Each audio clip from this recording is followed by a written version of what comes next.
Hello everyone, नमस्कार. स्वागत आहे तुमच्या सगळ्यांचं ग्राफिक्स टॉकच्या या पॉडकास्ट सिरीजमध्ये.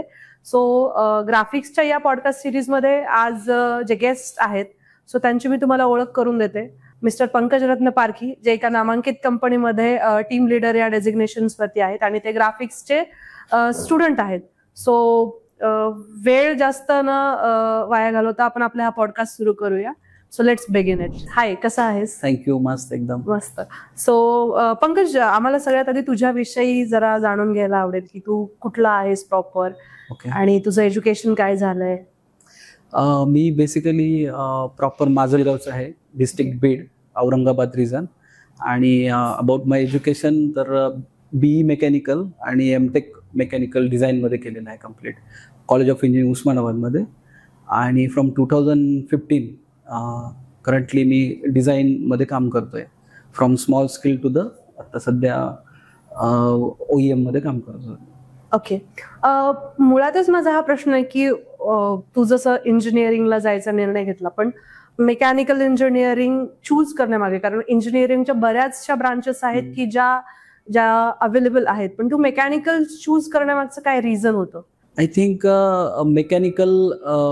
बेसिकली मेकॅनिकल ही अशी ब्रँच आहे, प्रॅक्टिकल नॉलेज मिळतं तिथं.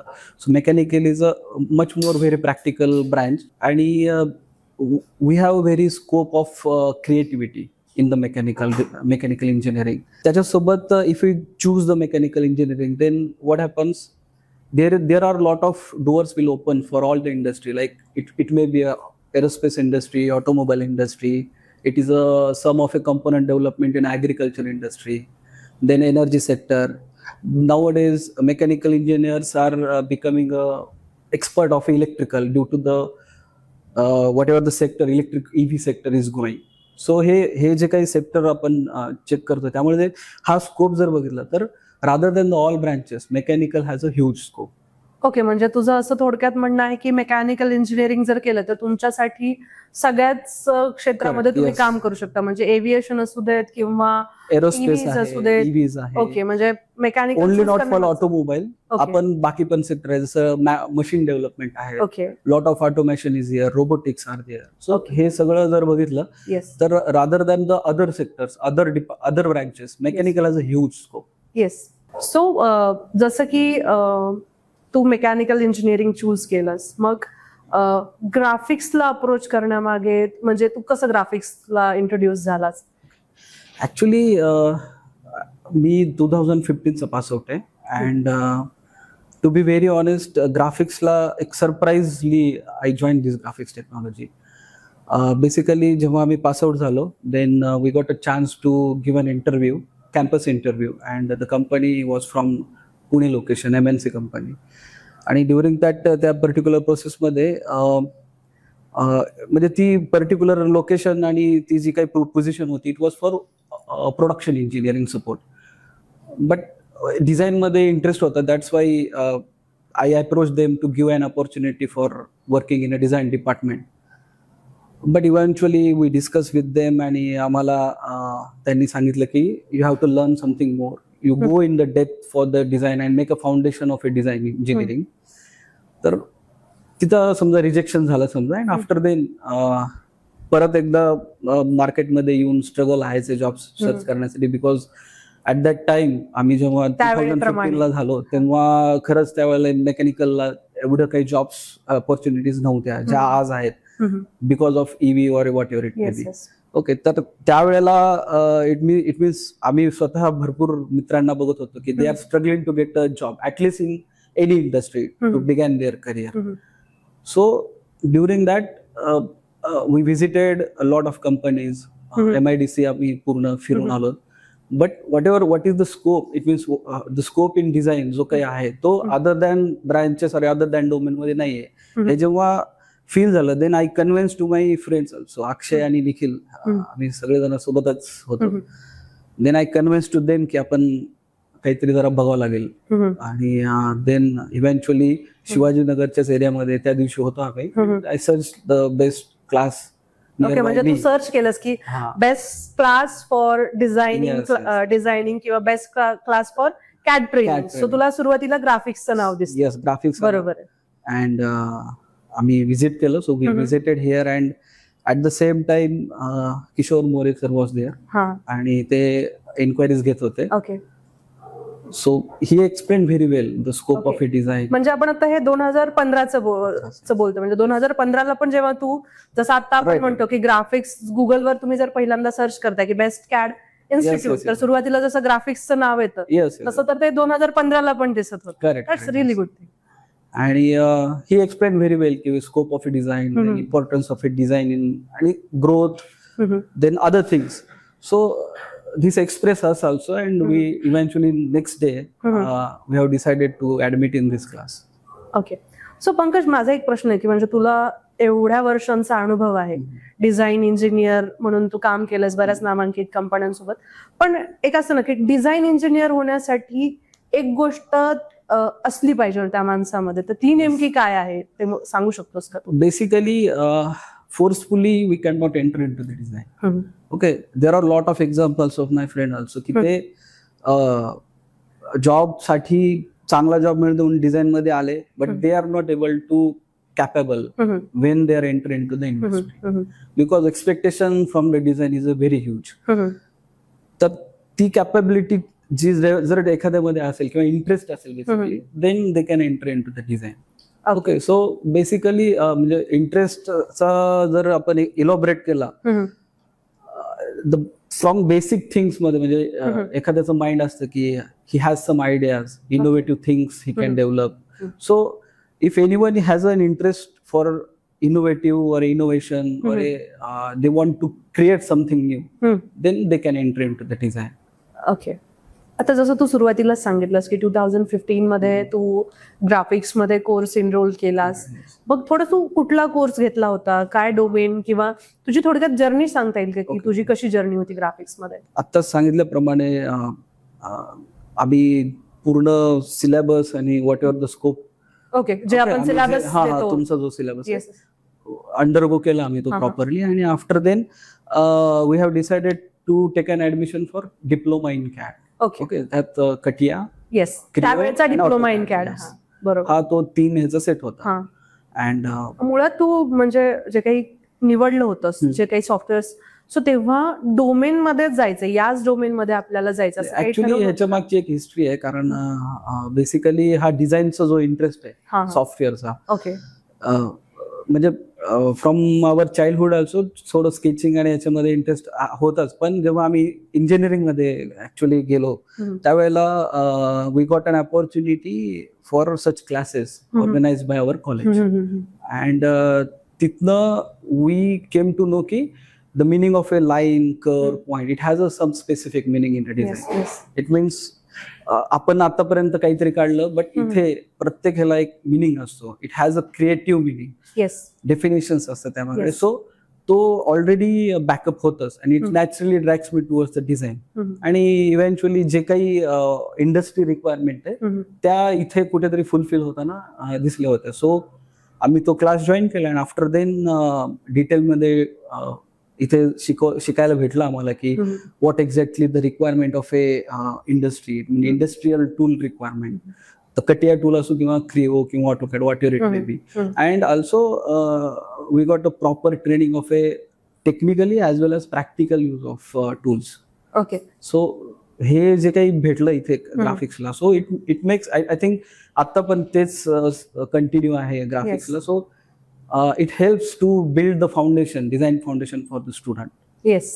So जसं तू म्हणतोस की हेल्प करतं डिझाईन फाउंडेशन्स बनवण्यासाठी. मुळातच ग्राफिक्स फक्त कॅड मध्ये ट्रेनिंग नाही देत, तर त्या ग्राफिक्सचा व्हॅल्यू ऍडिशन ऍक्टिव्हिटी जो काही प्रोग्राम आहे त्याच्यामध्ये बऱ्याच गोष्टी ऍडेड आहेत. सो नेमकं तुला त्याचा बेनिफिट कसा झाला? Actually I don't know about other classes जे ऍडिशनली काय करतात, but as per my experience, इथे along with the technical practical use of all tools, जसं मी आता सांगितलं, along with that कटिया, जर मी समजा स्पेसिफिक टू कटिया टूल किंवा एनी सॉफ्टवेअर, ओके, सो म्हणजे जे रिलेशन आहे, the relation of a particular tool along with the production consideration, then manufacturing consideration, हे जे काही टर्मिनॉलॉजी आहे, मेथोडॉलॉजी, ही प्रॉपरली इथे ऍज अ बेसिक का होईना पण शिकवले जाते. त्याच्यानंतर for mechanical engineering drafting and drawing is also important because exactly.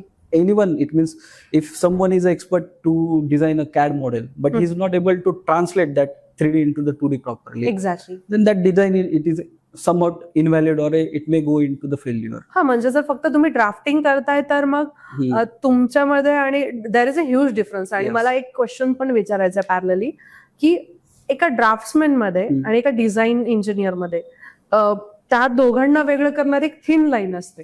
So ती नेमकी काय असेल? ऍक्च्युली डिझायनर आणि engineering research center, design team आणि ही इंजिनिअरिंग रिसर्च सेंटर टीम दोन स्पेसिफिक डिपार्टमेंट आहेत. डिझायनर ची डेफिनेशन अशी होऊ शकते की फॉर सम एक्झाम्पल्स की there are some IT industries also जे मेकॅनिकल इंजिनिअरिंग वरती काम करतात आणि they are directly taking the 3D models from customer and only they are converting into the 2D for production only. But the designer or a engineering research center मध्ये जो काम करतो, so there is a difference like की इथे त्याला स्वतःला create करावं लागतो, थिंक करावं लागतो.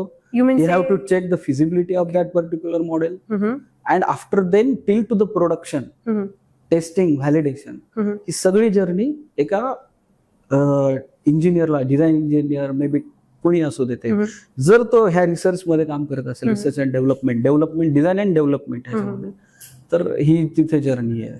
ओके. आणि ही थिन लाईन आहे basically.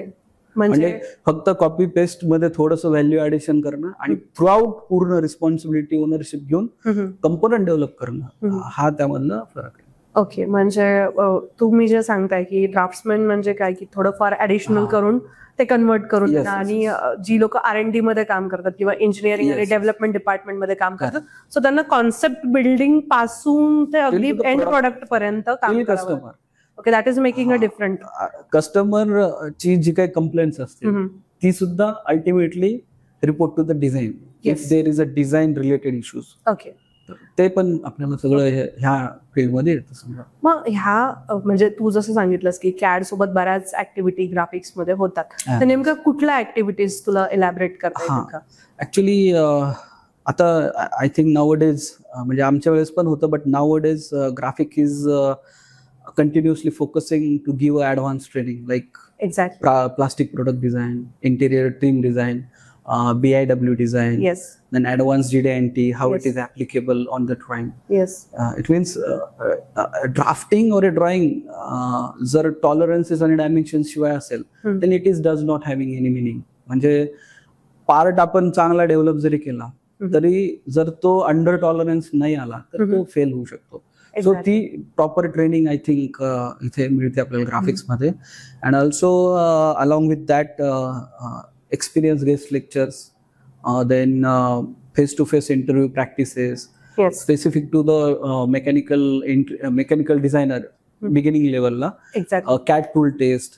So those are some value addition programs. And also I think skill development is also here in communication skill आणि बाकी. हो, म्हणजे जसं तू सांगितलंस की कम्युनिकेशन्सच्या ट्रेनिंग्स घेतल्या जातात. आपल्याकडे इंडस्ट्रियल एक्सपर्ट्स आहेत की जे कम्युनिकेशनचे ट्रेनिंग्स घेतात. पॅरलली आपल्याकडे वीकली CAD टेस्ट होतात, मॉक इंटरव्ह्यूज कंडक्ट होतात आणि खूप चांगल्या पद्धतीने फक्त CAD न शिकवता एका डिझाईन इंजिनियर एका डिझाईन इंजिनियरला ज्या काही ऍडिशनल गोष्टी लागणार आहेत, लेट्स से की कम्युनिकेशन आहे, प्रोजेक्ट्स कसे रन होतात, ही गोष्ट एक महत्वाची आहे.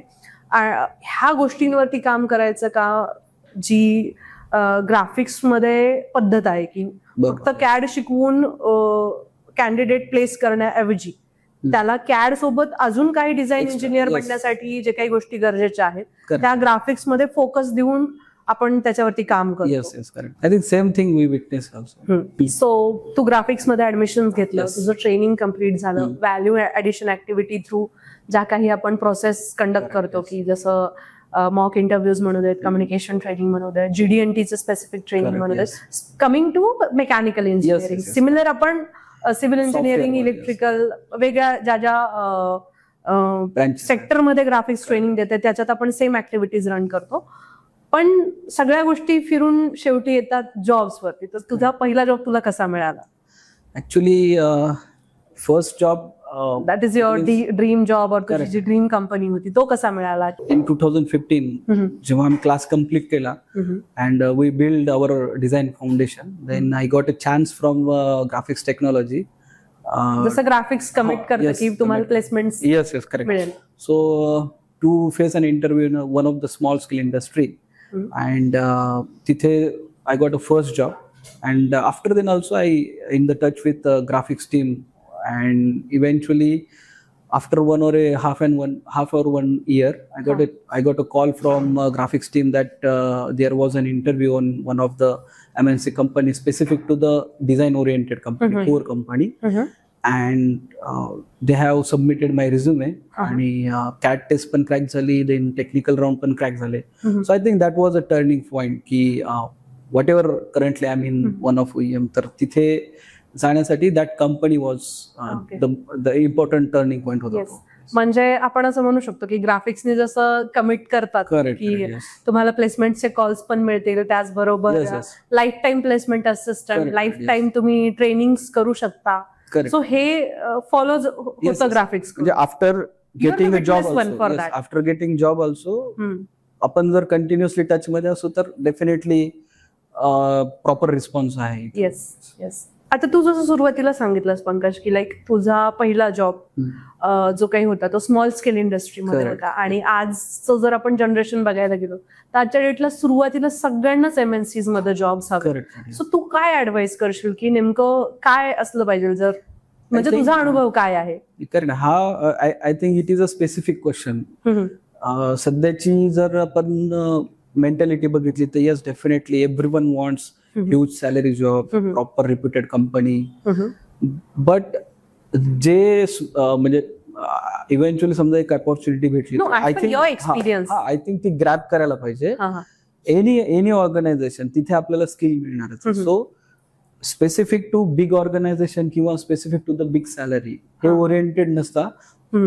वर्क कंटेंट किंवा जॉब कंटेंट काय तिथे एक्झॅक्टली आपल्याला शिकायला मिळणार आहे. So what is the product domain and application त्या पर्टिक्युलर इंडस्ट्रीचं. So that is most important. So rather than the to go with a big organisation focus on the higher salary, it is important to prioritise the skill set first. Okay. तर सुरुवातीला designer जर small skill मध्ये जरी काम केलं किंवा ownership जिथं भरपूर आहे किंवा रिस्पॉन्सिबिलिटी जिथे जास्त आहे तिथे जर काम केलं तर आय थिंक ते बेनिफिशियल आहे जर तो पुढे मोठ्या ऑर्गनायझेशन मध्ये जाणार आहे. ओके. म्हणजे मुळातच तुझं असं म्हणणं आहे की इट डझंट मॅटर की तुमचा सुरुवातीचा जॉब तुम्हाला MNC मध्ये मिळतोय किंवा स्मॉल स्केल किंवा ग्रोईंग कंपनी मध्ये मिळतोय. त्याच्यामध्ये कसं आहे की if you got any kind of A job, small scale, medium scale और एनी मोठी पण कंपनी, काही प्रॉब्लेम नाही. But designer should focus at least first 2 to 3 years. Okay. म्हणजे 2 ते 3 वर्ष त्यांनी सुरुवातीला डेडिकेशननी काम करायला. इट डझंट मॅटर की तो जॉब छोटा आहे मोठा आहे किंवा कंपनी छोटी मोठी सॅलरी. सो हे इम्पॉर्टंट आहे की how you are learning, how you are grabbing the methodology, design tools आणि जे इंडस्ट्रियल ऍप्लिकेशन आहे. Because learning in the engineering rather than the class आणि ऍक्च्युअल प्रॅक्टिकल यूज ऑफ जे काही लर्न केलं आपण हे फार डिफरंट आहे. So to focus on the first 2 to 3 years, then I think there is a huge opportunity to grow financially also and career growth also. Career growth also.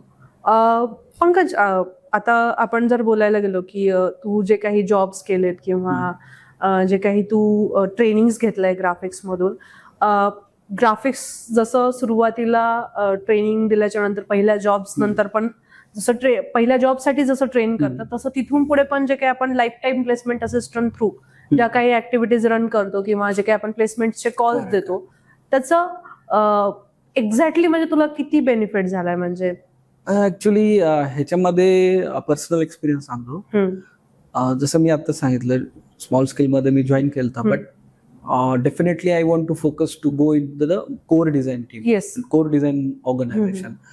So तिथे जाण्यासाठी advance कटिया, Boolean operations जे काही throughout applications आहेत ऍडव्हान्सचे, yes. So त्याच्यासाठी I required support.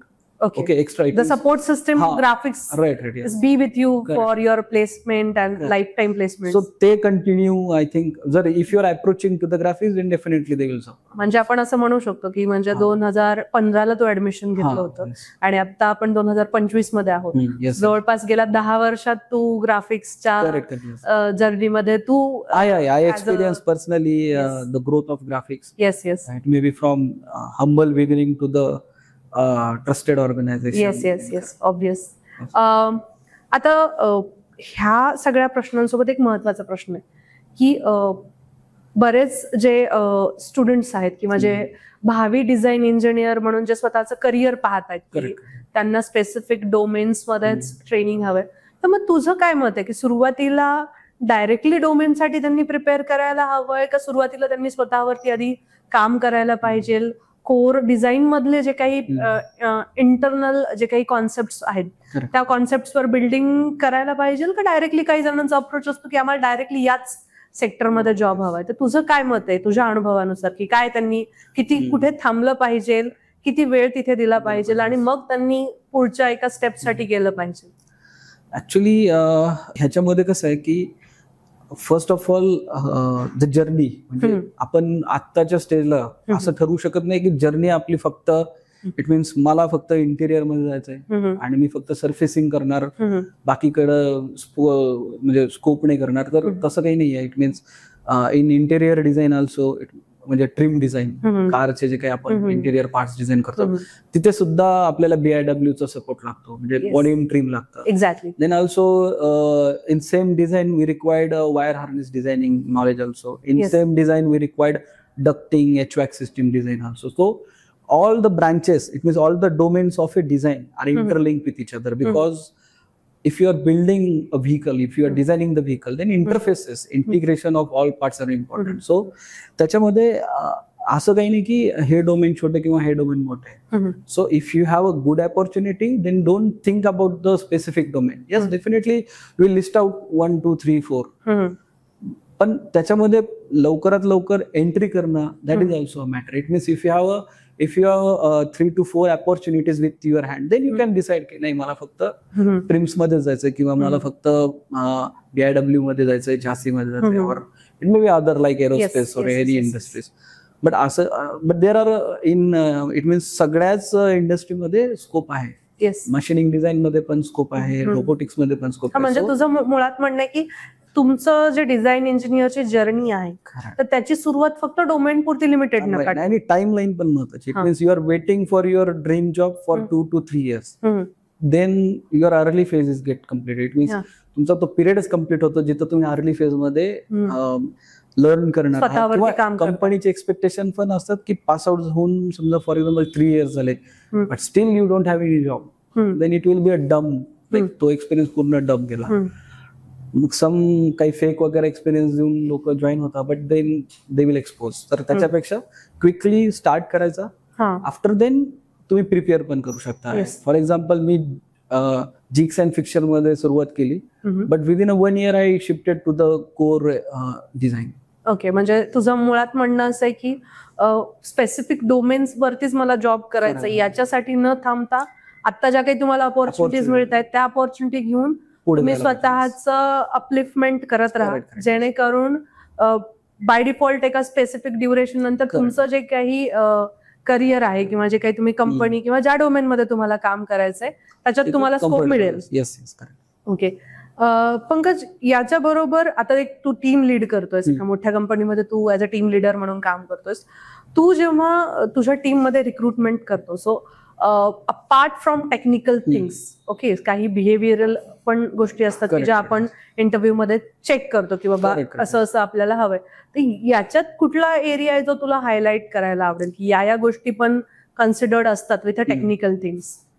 I think expectation जे काही new engineers येत आहे किंवा वेन वी रिक्रूट, एक्सपेक्टेशन असं आहे की ठीक आहे बेसिक नॉलेज तर पाहिजे, जसं शुड बेसिक इंजिनिअरिंग म्हणजे basic fundamental of a mechanical, त्यानंतर GD&T, युनिट मेजरमेंट, त्यांना other things like software knowledge. So हे बेसिक कॅटेगरी झाली. Then the second category is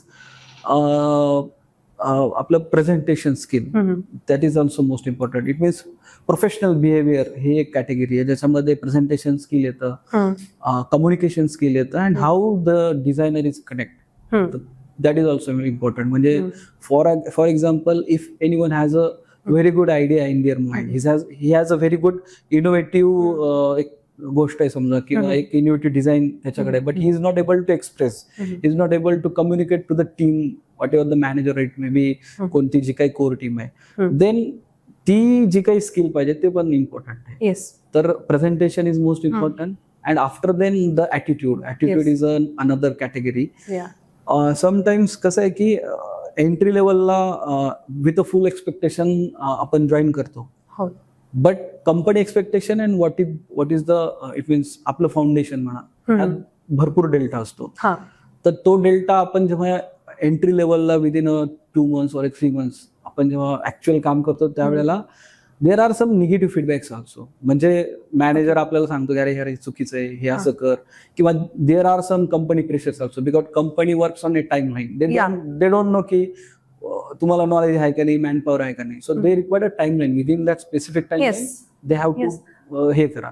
so ते त्याच्यासाठी attitude, positive attitude towards any kind of a feedbacks, and work as a priority. So such kind of attitude is mostly expected by the industry during the interviews. म्हणजे जे काही graphics मध्ये ज्या activities run केल्या जातात, तर त्या सगळ्या ऍक्टिव्हिटी एका डिझाईन इंजिनियरला कुठल्याही कंपनीमध्ये प्लेस होण्यासाठी त्या इक्विप्ड आहेत. जसं की आपण कम्युनिकेशनचं ट्रेनिंग म्हणतोय, किंवा त्या पर्सननी कम्युनिकेशन चांगलं करता आलं पाहिजे त्याला. मग ते सगळ्या प्रकारचं कम्युनिकेशन, व्हर्बल असू देत, रिटर्न असू देत, त्याचबरोबर तू जे ऍटिट्यूड वगैरे म्हणतोयस, तर याच्यासाठी जसं ग्राफिक्स एक प्रोग्राम रन करतं की ज्याच्यामध्ये आपण कॅन्डिडेट्सला प्रिपेअर करतो अपार्ट फ्रॉम टेक्निकल क्वेश्चन्स. तुम्ही कसे बाकीच्या पण ज्या काही गोष्टीज असतात, ज्या HR राऊंड्स मध्ये म्हणा, किंवा डे टू डे जेव्हा तुम्ही जॉब जॉईन करताय, सो तुमचं ऍटिट्यूड कसं असलं पाहिजे, तुमची कामाची पद्धत कशी असली पाहिजे, ऑफिसमध्ये तुमचं बिहेवियर कसं असलं पाहिजे. सो याच्यावरती पण ग्राफिक्स तितकंच फोकस असतं जितका की तो ट्रेनिंग्समध्ये ग्राफिक्सचा काय म्हणू शकतो की कॉन्ट्रीब्युशन असतं की त्या कॅन्डिडेट्सला ट्रेन करणं आणि त्याला प्लेस करण्यासाठी. याचबरोबर पंकज, सगळ्यात महत्वाची गोष्ट आहे की बऱ्याच मुलांना असा डाऊट असतो की ते एखाद्या कॅट टेस्टसाठी जात आहेत किंवा एखाद्या कंपनीमध्ये इंटरव्ह्यूसाठी जात आहेत, तर वेळेमध्ये कॅट टेस्ट कम्प्लीट झाली तरी काही मुलांचं सिलेक्शन होत नाही, किंवा काही मुलांचं टेस्ट ही पूर्ण बनत नाही पण तरी पण काही मुलं सिलेक्ट होतात. तर याच्या मागे काय नेमकं क्रोनॉलॉजी आहे, तुला असं काय सांगता येईल की का असं होतं? काही मुलं वेळेत टेस्ट बनवतात, पूर्ण टेस्ट बनवतात, बट स्टील त्यांचं सिलेक्शन होतं, आणि काही मुलं एक 10% त्यांची टेस्ट बाकी असते तरी पण ती मुलं सिलेक्ट होतात. सो या मागे अप्रोच जी गोष्ट आहे तर ती किती इम्पॅक्टफुल असते कुठल्याही डिझाईनसाठी? ऍक्च्युली कॅट टेस्ट ही बेसिकली म्हणजे depends upon how the tools आणि how the commands which you are using. Okay, specific to CATIA किंवा any kind of a software, but specific to the CATIA. If application is like की तिथे आपल्याला surfaces सोबत Boolean operations पण करायचे, other important commands आहे. So to maintain the tree, तो tool that is most important. And also the operation which you are using during कोणती command केली किंवा वॉट एव्हर द रिंग मारली, स्लॉट मारला, किंवा whatever the shape you have design, तर त्याची जी काही ऑपरेशनची जी काही क्रोनॉलॉजी आहे जी यूज केली ऍक्च्युअली, तर त्याच्यावरती एक 50% ऑलमोस्ट सिलेक्शन त्याच बेसिसवर असतं. If same methodology is important for particular organization. And secondly म्हणजे समटाइम्स काय होतं की क्रिटिकल ऑब्जेक्ट मिळतो, डम टू पॅरामेट्रिक म्हणा किंवा वॉट एव्हर जे काही 2D to 3D बनवायचं आहे, तर तिथे जरी 90% किंवा 80% जरी कम्प्लीट झालं, बट द उरलेले जे 80% त्यानं केलं, म्हणजे कम्प्लीट केलेला जो काही स्लॉट आहे तो त्यानं कसा केला ह्यावर पण डिपेंड असतं. म्हणजे टुवर्ड्स जेव्हा तुम्ही डिझाईनच्या बाबतीत बोलता किंवा तुम्ही इंटरव्ह्यूला जाता, बऱ्याच कंपन्यांमध्ये सुरुवातीलाच हा कॅट टेस्टचा राऊंड असतो, तेव्हा तुमचा अप्रोच कसा आहे डिझायनिंगसाठी हा तितकाच मॅटरेबल. म्हणजे अप्रोच मध्ये हे पण इम्पॉर्टंट आहे की इफ 3 तासाची टेस्ट आहे बट खरं तर तो स्कोप 4-4.5 तासाचा होतोय प्रॅक्टिकली फॉर एनी डिझाईन जर कुणी बनवायला गेलं तर तो 3 तासात कोणता पर्टिक्युलर पार्ट इम्पॉर्टंट आहे, लाईक इंजिनिअरिंग फीचर्स असतात, स्नॅप फीचर्स असतात, काही लोकेटर्स असतात, तर तो पर्टिक्युलर डिझायनर तो करतो की बाकीच्या उरलेल्या डंप एरिया तो कव्हर करतो, ते पण अप्रोच असतो. म्हणजे सिलेक्शन ह्याच्यासाठी आपण काय केलंय, म्हणजे डिझायनरनं काय डिझाईन केलंय तेवढ्या मिनिटामध्ये, ते पण इम्पॉर्टंट आहे particular complexity. Okay Pankaj, so आता आपण तुझ्या जर्नी बाबतीतही जाणलं, ग्राफिक्सनी पण तुझ्या जर्नीमध्ये किती तुला कॉन्ट्रीब्युट केलं हे पण आपण ओळखलं.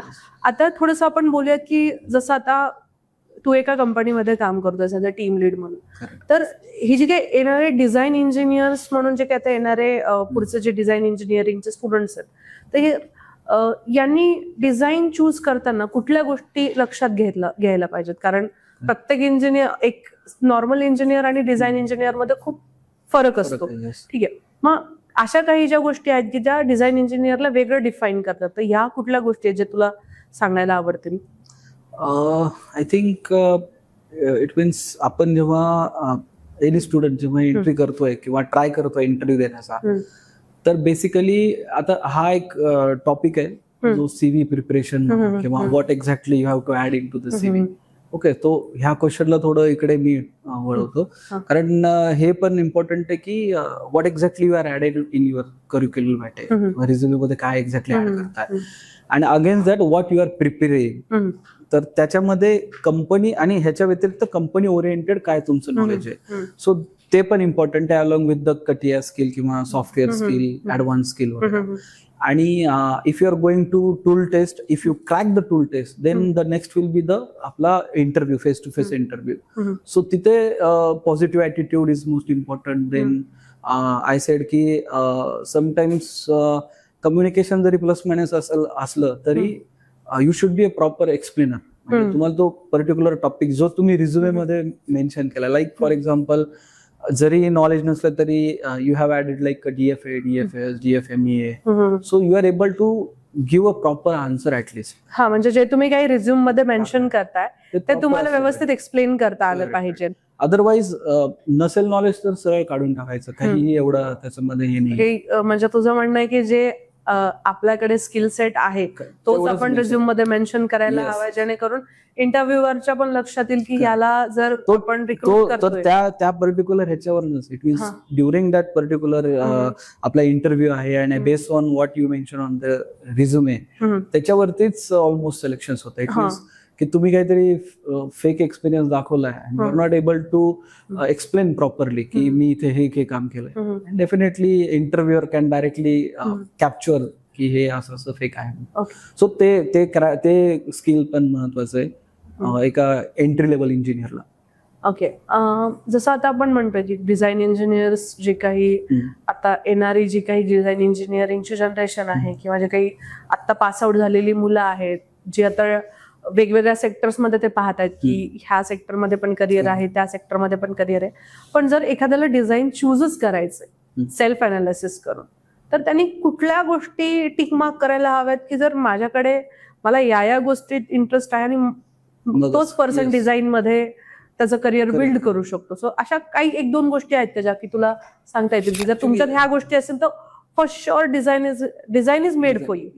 ऍक्च्युली सिम्पली कसं आहे, एक थेरी आहे for any particular successful product, design is a foundation. It means without proper design तो प्रोडक्ट सक्सेसफुल होऊ शकत नाही किंवा ती ऑर्गनायझेशन पण सक्सेसफुल होत नाही. So there are lot of examples की जेव्हा आपण लहान होतो तेव्हा there was some brands which we are using in our home appliances, but now currently त्यांचं डिझाईन एवढं आउटडेटेड झालं की बाकीच्या मार्केट प्लेसमध्ये प्लेयर्सने ती जागा घेतली, सो एक्झिस्टन्स संपलं. So there is always a scope for new things, new thought. innovation. So Yes. I'm coming on same point ki if you have an innovative idea, innovative mind, and also it means sometimes काय होतं की approach पण असतो फॅमिलीचा किंवा group किंवा its own also की तो त्याला एक डेव्हलपमेंट मध्ये जायचंय. So if you want to build any kind of such thing then design will be an initiation. Okay. तर तिथे किंवा विल टेक अन एक्झाम्पल की कोणी एकदा ओनर आहे कोणत्या कंपनीचा आणि त्याचा मुलगा आता जस्ट पास आउट झालाय, तर आय थिंक त्यांना डिझाईन मध्ये यायला पाहिजे. बिकॉज इथे डिझाईन असं डिपार्टमेंट आहे की तिथे प्रोडक्शन पण तिथेच कंट्रोल होतं, क्वालिटी पण तिथेच कंट्रोल होते, जे आपण ड्रॉइंगवर टॉलरन्सेस वगैरे टाकणार आहेत. सेम टाइम्स आपल्याच ड्रॉइंगनुसार परचेस त्याची कॉस्ट काढणार आहे. म्हणजे सगळं जे काही आहे ते इनिशिएशन डिझाईन मध्ये. So design is the base one for any kind of a industry. So ज्या लोकांना आयदर क्रिएटिव्ह माइंड आहे किंवा काहीतरी इंटरेस्टेड आहे न्यू इनोव्हेशनचा, तो this is the best thing. So design is for made for them. Like त्यांना design हे त्यांच्यासाठी बनलेलं आहे. पंकज, याच्या बरोबरच एक ऍडिशनल क्वेश्चन आहे की आता तू स्वतः 10 वर्ष झालं काम करतोय डिझाईन सेक्टरमध्ये, तू बऱ्याच कंपन्यांसोबत काम केलंय, म्हणजे सगळ्याच प्रकारच्या ग्रोईंग कंपन्या म्हण किंवा मोठ्या मोठ्या नामांकित कंपन्या.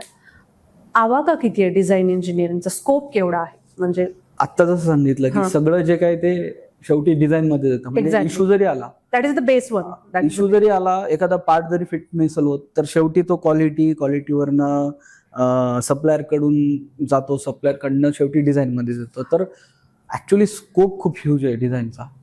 ओके. म्हणजे इंडस्ट्रियल ऍप्लिकेशन मध्ये म्हणा किंवा एक पर्टिक्युलर इंजिनियरला सुद्धा. म्हणजे फॉर एक्झाम्पल तुम्ही एक एंट्री लेवलला कॅड बेसिस वरती एंट्री केली तर तो कंटिन्यू कॅडच नाही करत बसणार. सो वन्स त्याचा 3-4 वर्षाचा एक्सपिरियन्स झाला, then he will be a technical lead. So त्याला टेक्निकली डिझाईन बनवून घ्यायचं. नाव मॉडेल बेस नाही, टेक्निकल बेस करायचं. टेक्निकल बेस नंतर त्याला इट मीन्स नाव अडेज की असं नाही की मी फक्त पार्ट बनवतोय, माझा पार्ट इंटिग्रेट पण झाला पाहिजे.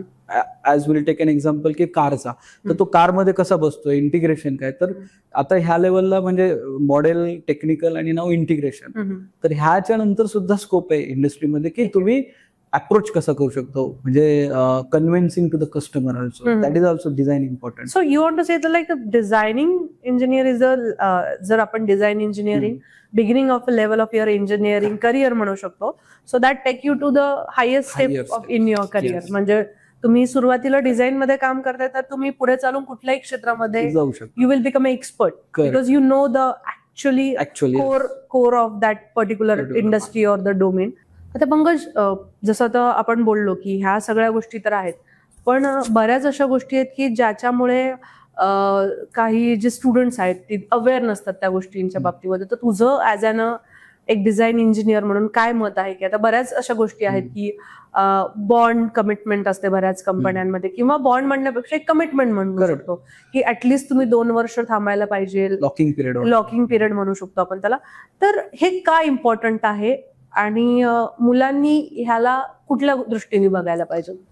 ऍक्च्युली ह्याच्यामध्ये एंट्री लेवलला जर ऑर्गनायझेशन किंवा कंपनी ठीक आहे, ओके, व्यवस्थित आहे, पुअर डिझाईन मध्ये किंवा मोठी जरी असली तरी, जर तिथला जॉब प्रोफाईल जर आपल्याला सुटेबल असेल and it towards our interest, then I think at an entry level conditional base bond किंवा लिमिट म्हणजे लॉकिंग कमिटमेंट पिरियड पिरियड तो काही म्हणजे आपण घ्यायला काही प्रॉब्लेम नाही. It will be opportunity based on us, but at an entry level you should think about that की येस की मी 2 वर्ष थांबू शकतो. बिकॉज कंपनी काय करते, एंट्री लेवलला भरपूर काही इन्व्हेस्टमेंट करते, ऍज अन ट्रेनिंग म्हणा किंवा ट्रेनिंग देते. 3 महिने त्यांचे प्रॉपर शेड्यूल्स असतात, प्रोफेशनल स्किल डेव्हलपमेंट असतं, देन अदर थिंग्स लाईक जे कंपनीमध्ये ऍक्च्युअली यूज होतात.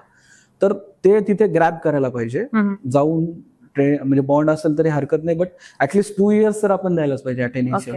आणि if you are having a proper foundation नाही, एकदा 2 वर्ष किंवा ते नंतर झालं, देन प्रोफेशनली नंतर एक्सपिरियन्स बेस जॉब वरती लिमिटेशन भरपूर कमी आहेत, आणि जरी असतील तरी त्या कॅपेबल आहेत आपण तेवढ्या हे करण्यासाठी.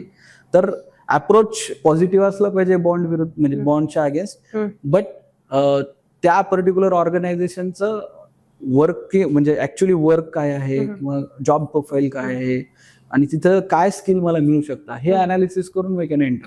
हा, म्हणजे जरी एखाद्या कंपनीमध्ये कमिटमेंट मागितली जाते सुरुवातीच्या तुमच्या जॉब्स मध्ये, तर तुम्ही ते द्यायला पाहिजे, आपण असं म्हणतोय. कारण based on organization profile also. नाहीतर असं नको की काहीतरी छोटी कंपनी आहे तिथली आपण प्रोफाईल चेक नाही केली आणि प्रोफाईल आहे समजा डिझाईन इन्स्पेक्शनची आणि आपल्याला जॉब भेटला फक्त ड्रॉइंग मध्ये डेट आहे का नाही, इन्स्पेक्शन टाइप चेकर.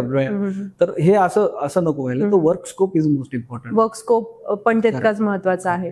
पण लेट्स से की जर वर्क स्कोप तुला चांगला मिळतोय with a good salary package मिळतंय, सो मग, आणि मुळातच ना बिंग अन HR पर्सन, लाईक कुठल्याही कंपनीमध्ये जेव्हा एखादा नवीन ज्युनियर किंवा आपण GET रिक्रूट करतो, सो सुरुवातीला कंपनीला बरीच सारी इन्व्हेस्टमेंट करावी लागते. कारण आलेला कॅन्डिडेट हा जरी CAD शिकलेला असेल किंवा रदर दॅन इंजिनिअरिंग कम्प्लीट केलेलं असेल, दॅट इज तो पहिला जो जॉब असतो तो इंडस्ट्रीला त्याचं ओरिएंटेशन साठीच असतो. लेट्स से आपण म्हणू शकतो की सुरुवातीचं 1 वर्ष जे आहे त्याचं फक्त ओरिएंटेशन चालू असतं, स्किल डेव्हलपमेंट आणि त्याचं ते काही जे काही फाउंडेशन आहे त्याच्यामध्येच 1 वर्ष. हा, सो मग आणि तिथून पुढे एक्झॅक्टली तो काम करायला लागतो. त्याच्यामुळे सो कमिटमेंट जर कुठल्या कंपन्यांमध्ये विचारलं जात असेल तर मुलांनी त्याच्यासाठी जायला हवं. त्याच्यात सुद्धा कंडिशन असतं कंपनीचे. इट मीन्स लॉकिंग पिरियड असतो, बट जर तुम्हाला खूप मोठी अपॉर्च्युनिटी आली तर त्या कंडिशन्स मध्ये असं असतं की there are some another ways to, म्हणजे for example mutual understanding at an initial level तुम्हाला एक पर्टिक्युलर अमाऊंट पॅकेज मध्ये दिलेली असते, आणि जर तुम्हाला within that particular locking period जर सोडायचे असेल तर ते रिफंड असतं. सो त्या कंडिशन्स सुटेबल असतील तर anyone can take this opportunity. Pankaj, त्याच बरोबर आहे ना, ॲज अन लाईक ग्राफिक्स बऱ्याच प्लेसमेंट करताय ना, आत्ता काही ऑब्झर्वेशन्स आहेत आपले की ज्याच्यामध्ये मुलांना ऍक्च्युली गायडन्सची गरज आहे. सो त्यात अजून एक मुद्दा आहे जो की आहे रिलोकेशनचा. सो बऱ्या अंशी असं आहे की काही स्पेसिफिक जे काही स्टुडंट्स आहेत, not on graphics but entirely जरी आपण बघायला गेलं तर कॅन्डिडेट्स रिलोकेशनसाठी खूप वेळेस जॉब ऍक्सेप्ट नाही करत. या बाबतीत तुझं काय मत आहे? की ऍक्च्युली हा क्वेश्चन पर्सनल आहे. It means it relate to the personal family it's own, but ह्याच्यामध्ये अपॉर्च्युनिटी पण एक फॅक्टर आहे की फॉर एक्झाम्पल जर अपॉर्च्युनिटीज आपल्याला डिझाईन म्हणून मला इस्रो सारख्या ठिकाणी जायचं असेल, मोठ्या ऑर्गनायझेशन म्हणजे गव्हर्नमेंट आहे किंवा रिसर्च अँड डेव्हलपमेंट मध्ये आहे, तर तिथे तशी अपॉर्च्युनिटी पूर्ण लाईफ मध्ये एकदा येते, वन्स इन अ लाईफ. किंवा रिलोकेशन जर म्हटलं तर at an initial level yes you can think about the relocation. At an early stage yes ती कंपनी चांगली आहे, जॉब प्रोफाईल चांगली आहे, relocation is okay. But definitely एखाद्याला जर वाटतच असेल की नाही यार मला रिलोकेट व्हायचं नाही, देन थोडं 2 वर्ष जाऊन मग नंतर यू कॅन कम बॅक असं होऊ शकतं. हा, पण मुळात काय होतं की आता बऱ्याच, आता आपण बघायला गेलो होतो तर पण पूर्ण इंडियातून जरी बघायला गेलो तरी Pune is a heart of design or let's पुण्यामध्ये मेकॅनिकल इंडस्ट्री आणि बऱ्याच इंडस्ट्रीज आहेत की पुण्यामध्ये आहेत. पण असं ऑब्झर्वेशन आलं की जे काही स्टुडंट्स येत आहेत किंवा पुण्यातली पण जे काही स्टुडंट आहेत ते अदर सिटीज मध्ये रिलोकेशन साठी जॉब्स ऍक्सेप्ट नाही करत. कंपन्या खूप चांगलं पे करतात, अकोमेंटेशन पण प्रोव्हाइड केलं जातं, बट रिलोकेशन या फॅक्टरमुळे बरीच मुलं जी आहेत ते जॉब ऍक्सेप्ट नाही करत. तेच यामध्ये जॉब प्रोफाईल जर आपल्याला स्कोप ऑफ डेव्हलपमेंट असेल तर आता सुद्धा it means will take an example, आमच्या कंपनीमध्ये 40 to 30% अदर दॅन महाराष्ट्र आहे, other than Pune. So they are relocating, means ते इकडे येत आहे. जर आपल्याला अपॉर्च्युनिटी असेल तर जायला पाहिजे. म्हणजे फक्त मला ह्याच ठिकाणी जॉब करायचा असं डोक्यात mentality. It means those who are in the Pune they have a mentality की मला जर अपॉर्च्युनिटीचा स्कोप आहे then why I can relocate. But at an early stage yes तुम्ही जायला पाहिजे. Once you got an experience then on your base confidence, it means स्वतःला जर कॉन्फिडन्स आहे की मला पुण्यात भेटू शकतो, then I think he can decide. But at an early stage yes तुम्ही फर्स्ट 2 to 3 years किंवा जर ऑपॉर्च्युनिटी चांगली असेल देन रिलोकेट होणं that is a must, because beginning of a career is also matter. आता कसं आहे, ग्राफिक्स मल्टिपल लोकेशन्स मध्ये प्लेसमेंट करतं, पण एक फॅक्टर हा पण आहे की जर तुम्ही तुमचा कम्फर्ट सोडून कुठेतरी जाऊन काम करताय, which is going to become another achievement to you also, कारण तुम्ही तुमचा कम्फर्ट सोडताय. सो या गोष्टीकडे तुझं काय बघण्याचं आहे? ऍक्च्युली कम्फर्ट हा मी लोकेशनच्या बाबतीतला बोलते. नाही, कम्फर्ट हा डिपेंड्स आहे की सिच्युएशन काय आहे. ओके, म्हणजे जर कम्फर्ट सोडून जर कोणीतरी जातोय देन आय थिंक तो एकतर इंटरेस्टेड आहे त्या फील्डमध्ये, किंवा there are some it means काही पॉसिबिलिटीज आहे, फॅमिली बॅकग्राऊंड आहे वगैरे. बट स्टील आय थिंक की जर अपॉर्च्युनिटी जर प्रॉपर असेल देन आय थिंक कम्फर्ट आणि बाकीच्या गोष्टी मॅटर नाही करत. ऍज अ करिअरला स्टार्ट म्हणून ऍज अ बिगिनर रिलोकेशन हा फॅक्टर पॉझिटिव्हली बघायला पाहिजे. सो पंकज, आता आपण सगळ्या गोष्टींवरती आपण दृष्टिकोन टाकलाय. आता 2 महत्वाच्या गोष्टी आहेत की जॉब प्रोफाईल आणि दुसरी गोष्ट आहे सॅलरी. सो या बाबतीत तुझं काय मत आहे की जेव्हा ऍज अन फ्रेशर म्हणून कोणी जॉबसाठी जात आहे तर त्यांनी सॅलरी हा कन्स्ट्रेंट किती लक्षात घेतला पाहिजे की मला अमुक सॅलरी मिळाली तरच मी हा जॉब जॉईन करणार वगैरे, या गोष्टींकडे किंवा प्रोफाईल मला हेच हवंय? कारण सुरुवातीलाच कोणाला डायरेक्टली डिझाईन इंजिनियरचं डेझिग्नेशन नाही मिळत. There are some phases like graduate apprentice trainee एक आहे, ग्रॅज्युएट इंजिनिअरिंग एक आहे जे GET म्हणतो आपण, आणि then it promoted like design engineer, senior design engineer. ह्या जी हायरार्की आहे डेझिग्नेशनची किंवा जॉब प्रोफाईलची म्हण, आणि त्याबरोबर सॅलरीज पण. सो या बाबतीत तुझं काय मत आहे? अबाउट द सॅलरी हा असा टॉपिक आहे की इट मीन्स सगळ्यांना as an early stage there is expectation, but beyond the expectation I think what is the work scope, okay, किंवा काम काय ऍक्च्युअली कंपनीमध्ये, that will be a first priority. As a beginner yes की आपल्याला सॅलरीचं काहीतरी असतं, but त्याच्या व्यतिरिक्त त्या पर्टिक्युलर ऑर्गनायझेशन मध्ये काय लर्निंग्स आहेत, काय डिझाईन्स आपण तिथे बनवणार आहोत, किंवा you have to take the followups from other colleagues also की ते त्या कंपनीमध्ये होते किंवा तिथनं पास आउट किंवा लेफ्ट झालेत organisation. So such feedbacks is most important, and if you have a scope to learn the things to make your foundation, तर I think salary as a beginner it is a second priority.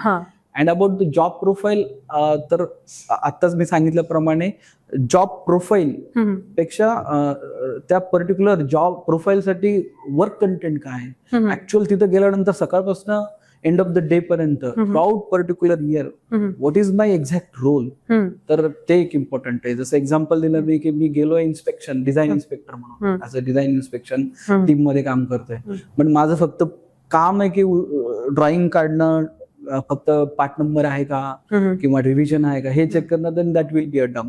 So job profile जरी designation असलं तरी त्या designation under what is the scope of work, so that will be a matter. Okay, म्हणजे job profile ही सुरुवातीला first prioritise असायला हवंय, म्हणजे तुम्हाला कशात शिकायला मिळणार आहे, कशात काम करायला मिळणार आहे. That will be first priority. Salary would be a secondary option. As a beginner, yes, salary will be a second year. And as I already told you, if you are focusing first 2 to 3 years, 4 years, then definitely there is a huge scope of personal growth also, career growth also, and financial growth also. म्हणजे आपण जर from as you तुम्ही आता जसं म्हणलं की सुरुवातीला GET होता, then junior, senior, then team lead, manager. So this portfolio will open if you are focusing early years. So that will be a priority rather than the salary. Okay, म्हणजे आपण हे असं कन्क्लूड करू शकतो का की सुरुवातीचे पहिले 2 ते 3 वर्ष आहे तुम्ही कंपनी MNCs असायला हवी आहे असं नसायला हवंय, तुम्हाला ज्या काही सेक्टरमध्ये काम करायचंय मग तेव्हा कंपनीचे पर्टिक्युलर त्या पर्टिक्युलर ऑर्गनायझेशन मध्ये मला जर कोर नॉलेज जर मिळणार असेल तर मग MNC किंवा जो काही टॅगलाईन आहे त्याच्याकडे लक्ष देऊ नका.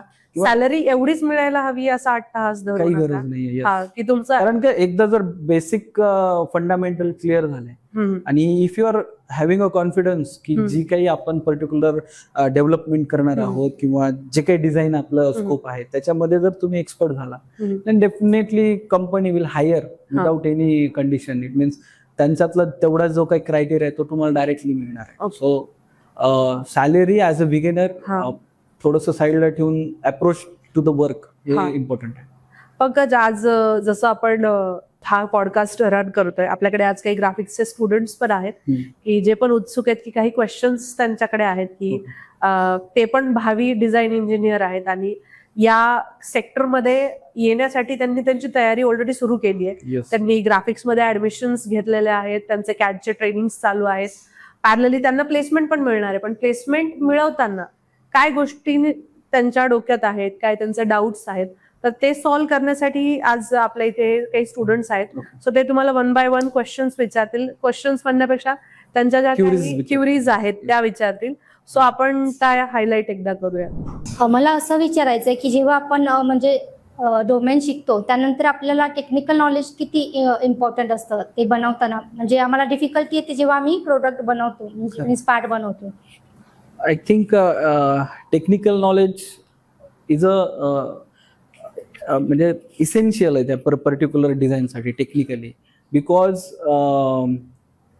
आपल्याला जर टेक्निकली स्ट्रॉंग नाही आहेत आपण, इट मीन्स फाउंडेशन क्लिअर नाही आहे आणि if you are thinking only किंवा काही इमॅजिन करतोय किंवा कन्सिडरेशन्स करतोय, so design normally it means design कधीच आपल्या कन्सिडरेशन बेस नसलं पाहिजे. It will be a calculation base असलं पाहिजे. सो टेक्निकली आपल्याला जर I think there is a 2 approach. It means you are technically strong and another one is you are approaching someone to give some technical knowledge. It means तुम्ही work करताय and you have some doubts, then you should be connect with your team lead or whatever the colleagues you have.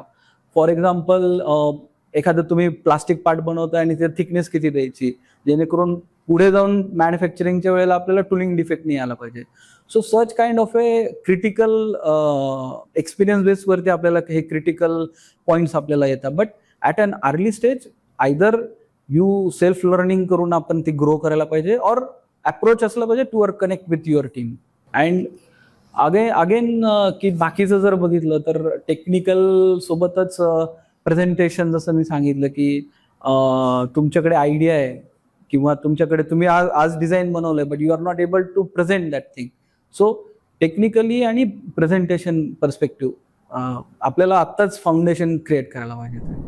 Sir, design इंजिनियरसाठी communication आणि presentation या skills का महत्त्वाच्या असतात? Yes, correct. Actually हा question 4 years 5 years और more than that हा experience design engineer किंवा whatever the manager, team lead जे कोणी असतील त्यांच्यासाठी इम्पॉर्टंट आहे. बिकॉज प्रेझेंटेशन स्किल आणि कम्युनिकेशन हे अर्ली स्टेजला इट मीन्स आपल्याला ते ग्रॅप्स करणं आणि त्यामध्ये प्रोहिबिट होणं इम्पॉर्टंट आहे. बिकॉज आपण जेव्हा कंपनीमध्ये जातो, ओके, सो कंपनीमध्ये there are lot of hierarchy, like there are top level bosses also there. So आपण जेव्हा डिझाईन एखादं करतोय, okay, so for example you have build some particular cover of any kind of a interior trims, okay, तर ते cover तुला पुढे जाऊन explain करायचं आहे. सो समटाइम्स व्हॉट हॅपन्स की every time bosses don't it means त्यांच्याकडे तेवढा टाइम नसणार आहे. They don't have such much time की तुझं येणार 3D मॉडेल चेक करणार, okay. So they have very limited 5 minutes time. So you have to make one PPT, 2 to 3 slides over there, आणि त्यामध्ये what exactly your design, what is currently benefit of your design, and what a kind of a support you require. For example, if you required any kind of a new tool development or any kind of a particular feature development for that part, तर ती particular जी काही activity ती तुला एक particular पेजवरती तू जेव्हा सांगशील पुढे, तर ते कारण त्यांना टाइम नाही आहे. So presentation is most important. तर 2 पेजमध्ये 1 पेजमध्ये if you are able to explain the thing, that is nothing but means ते डायरेक्टली ग्रो करायला इम्पॉर्टंट आहे आपल्याला. आणि कम्युनिकेशन तर yes, you should be a well communicator at an early stage. थोडंसं प्लस मायनस होऊ शकतं बट ट्राय करायचं कनेक्ट करण्यासाठी. Start with your colleagues, then your team lead, bosses, and then during the meetings throughout integration teams. जैसे अभी हमने courses किया, for example software के हिसाब से हम डिवाइड करते हैं। For example CATIA and AutoCAD, SolidWorks, multiple software है हमारे, पर हमारे पास ऑप्शन है, हम अब सब सीख रहे हैं, पर हर एक कंपनी का अलग क्राइटेरिया होता है, हम इस वाले सॉफ्टवेयर पे हम करते हैं। तो हमें पर्टिकुलर क्या, आप फॉर एग्जांपल आपकी कंपनी है, आप कुछ सॉफ्टवेयर यूज़ करते होंगे, फॉर एग्जांपल हम वो सीखे हैं, बट फॉर बेस सीखे हैं, पर उसके आपके एडवांस सीखने के लिए हमें क्या क्या करना पड़ेगा, उस पर कितना एक्सपीरियंस हमें चाहिए आपकी कंपनी में आने के लिए, उस सॉफ्टवेयर पर्टिकुलर सॉफ्टवेयर जो हुआ कितना एक्सपीरियंस हमें चाहिए, वो कैसे हम डिसाइड करें कि हमें यही सीखना है आपकी कंपनी के लिए? Yes correct. एक्चुअली अभी कैसा है कि there are lot of softwares available, it means multiple softwares are teaching in graphics technology, okay. So multiple softwares has a multiple options. Okay, there are a lot of industry, Yes. lot of companies are there, but they have it's limited software. It means like, for example, our company is taking X software, then there is a different software, 3, 4, like that way. There are a lot of softwares on there. But as an initial level, you should learn all these things, because never know what kind of opportunity is in front of you. So you should prepare as a beginner. Yes, definitely. There is another thing also ki it means itself you are expert in any particular software, then definitely you have a confidence, then wait for the opportunity. But other than that, if you have a it means prioritize for the job, then multiple software learning is important. And the knowledge about the software, then definitely the practice well hand on software, quick modeling, then how to convert, it means you are well in the 3D creator, but you are not able to convert it into the 2D. It means drafting is most important. So application and industrial use, so that both things should be interlinked. So I think graphics mein wo day one se lete hai, so they are taking care of that. So among of all the practical knowledge, you should think about the application base also. Sometimes GD&T पता है, but how it exactly, it means every dimension has a meaning, and what exactly that particular dimension within a tolerance, that is also important. So depth में definitely basic तो यहाँ पे सीख रहे हैं, but itself हम लोगों को खुद को भी थोड़ा सा improve करना पड़ेगा. So they are giving a platform, but हम लोगों को that opportunity convert into the job, तो उतना इंटरनली इट सेल्फ हम लोगों को प्रिपेयर करना पड़ेगा. सर GD&T इतना क्यों इम्पोर्टेंट है? GD&T geometrical dimensioning end tolerances. So it means every particular part, कुछ भी रहे, it has a geometry. Okay sir, मतलब जो हम प्रैक्टिस करते हैं लैब में, और हम सबको पता है कि हमको मतलब इंटरव्यू देने जाना है, वहाँ पर जो कैट टेस्ट होता है, तो वो मतलब टाइमिंग सेट रहता है कि इतने टाइम में कंप्लीट करना है. तो हमको कैसे करना चाहिए, मतलब वहाँ पर time management it means, okay, simply. So time management it means कभी भी हम लोग अगर कोई कंपनी में कैट टेस्ट के लिए जाते हैं, there is a definite, it means that particular model it has a limited time. तो कंपनी डिसाइड करता है वो पर्टिकुलर मॉडल बेस्ड ऑन कि इतने इतने ऑपरेशन इतने इतने टाइम में होनी चाहिए. समटाइम्स एक over it means over time भी रहता है, इट मीन्स उतना कभी भी कंप्लीट भी नहीं होगा. Okay, but you have to think कि कितना मैं क्विकली कंप्लीट कर सकूं. So practice sessions is most important, जो ग्राफिक्स में ऑलरेडी किए जाते हैं. So you have to invest much more to learn about the advanced CATIA tools, या फिर whatever the software you are using. तो उसमें हम लोग continuously practice करके it means itself जो demo CAT test होते हैं, तो उसमें ज़्यादा से ज़्यादा practically हम लोग attend करेंगे और go through करेंगे, तो you will able to manage and you will crack the CAT test. ठीक. तो practice is the most important, I think. और हम यहाँ पे डिज़ाइन तो सीख लेते हैं, लेकिन जो हमारे बेसिक्स होते हैं वो पीछे छोड़ देते हैं. वो कितना इंपॉर्टेंट है हमारे लिए. तो अगर इंटरव्यू क्रैक करना हो, यहाँ पे हम सारे डिजाइन कोर्सेज तो कर लेते हैं, लेकिन उसके पीछे जो मैकेनिकल का 4 ईयर 4 ईयर का जो नॉलेज है वो हम तब तक भूल जाते हैं उसके बारे में. यस, एक्चुअली बेसिक मैकेनिकल जो फाउंडेशन है, मतलब fundamental of a mechanical is definitely important है. आई थिंक जो it means particular to particular, if you are trying for any particular company, then try to go in the depth of fundamentals. For example, आप अगर plastic अभी plastic का बात कर रहे हैं तो प्लास्टिक कंपनी में जा रहे हैं, लाइक ट्रिम डिजाइन में जा रहे हैं या सीटिंग डिजाइन में जा रहे हैं, तो डेफिनेटली वो पर्टिकुलर डोमेन के अंदर क्या क्या हमारा मैकेनिकल 4 साल जो हम लोगों ने सीखा है उसमें क्या क्या आ सकता है, उसका एक लिस्ट बनाने का, एंड अगेंस्ट दैट पूरा जो हम लोगों ने 4 साल में सीखा है वो रिकैप करने का। उसमें just like mechanical properties, then हमारा मटेरियल जो हम लोग सेलेक्ट कर रहे हैं उसका बिहेवियर कैसा रहेगा, why particular that material is important. For example plastic के लिए हम लोग ABS यूज कर रहे हैं, PP कर रहे हैं, कुछ एडहेसिव डाल रहे हैं, तो व्हाई दैट इम्पोर्टेंट, बिकॉज ये थिंक अगर आप लोग प्रिपेयर करके जाते हैं, definitely interviewer as a beginner definitely वो तो समझ जाएगा कि तुम प्रिपेयर करके आ रहे हो, बट दैट इंडिकेट कि तुम सेल्फ लर्नर भी हो। So that approach is most important कि कौन सा भी इंटरव्यू में जा रहे हो तो बेसिक फाउंडेशन जो है हमारा इंजीनियरिंग का वो क्लियर करना होना चाहिए। And other than that like हमारा units and measurement, sometimes microns, kilometre, metre, इसमें ही कंफ्यूजन हो जाता है। तो ये छोटी छोटी चीज़ें हैं बट इम्पोर्टेंट है। या फिर जैसे प्लास्टिक अगर आप कर रहे हो तो हम लोग सीखते हैं प्लास्टिक प्रोडक्ट कैड कैसा बनाना है, बट एग्जैक्टली डिफेक्ट कैसे आता है, तो what exactly the theory against that कि थिकनेस क्यों बढ़ रही है, तो थर्मल ट्रीटमेंट्स आर देयर। तो ये थोड़ा सा प्रिपेयर करके जाओगे विथ वेल कॉन्फिडेंस, जो आता है हमको वो बताएंगे तो definitely you will crack the face to face interview, technical interview. So yes Pankaj, आजच्या आपल्या स्टुडंट्सचे जे काही क्युरीज होत्या किंवा जे क्वेश्चन्स होते त्याच्यावरती आज आपण काय म्हणू शकतो हायलाइट केले, गायडन्स पण त्यांना मिळालेलं आहे. आणि thank you to attend the like be a part of this podcast. आणि येस, ग्राफिक्स आता ही पॉडकास्ट सिरीज ग्राफिक्सने जी सुरू केलेली आहे, सो आपण लवकरात लवकर अजून काही जे ग्राफिक्सचे ॲल्युमिनी स्टुडंट्स आहेत ज्यांनी ग्राफिक्समधून स्वतः ट्रेनिंग घेऊन आज ते चांगल्या कंपन्यांमध्ये मोठ्या मोठ्या लेवलवरती ते काम करतायत, चांगले प्रोजेक्ट्स ते हँडल करतायत.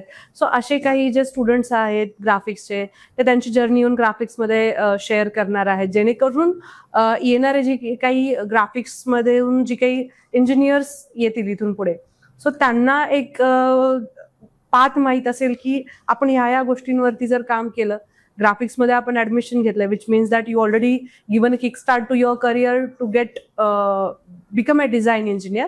बट त्याच्यासाठी पण अजून काही ॲडिशनल ॲक्टिव्हिटीज करणं गरजेचं आहे, तर हे त्यांना त्याच्यातून गायडन्स मिळेल. So Pankaj, thank you so much to be a part of this podcast and thank you so much. Thank you everyone. Thank you. Actually at the last I would like to say कि it means it's sincerely thanks to graphics team and also to all of you also, so for inviting me, and I will congratulate to graphics team, specific to Kishore sir, for such a fantastic successful of this organization, and wishing you the best, because this is also one of value addition, as Yes, you said. So yes. this will definitely helps to the Yes, student. yes, Might be there are a lot of Yeah. people will came here, yes, but definitely that this whatever the series you are preparing, yes, this will help Yes, to the yes. student. yes. That is totally enlightenment Correct, yes. of our students. So yes, So thank once you again everyone. wish to the graphics. Yes, so yes, thank you everyone. Thanks for your visit.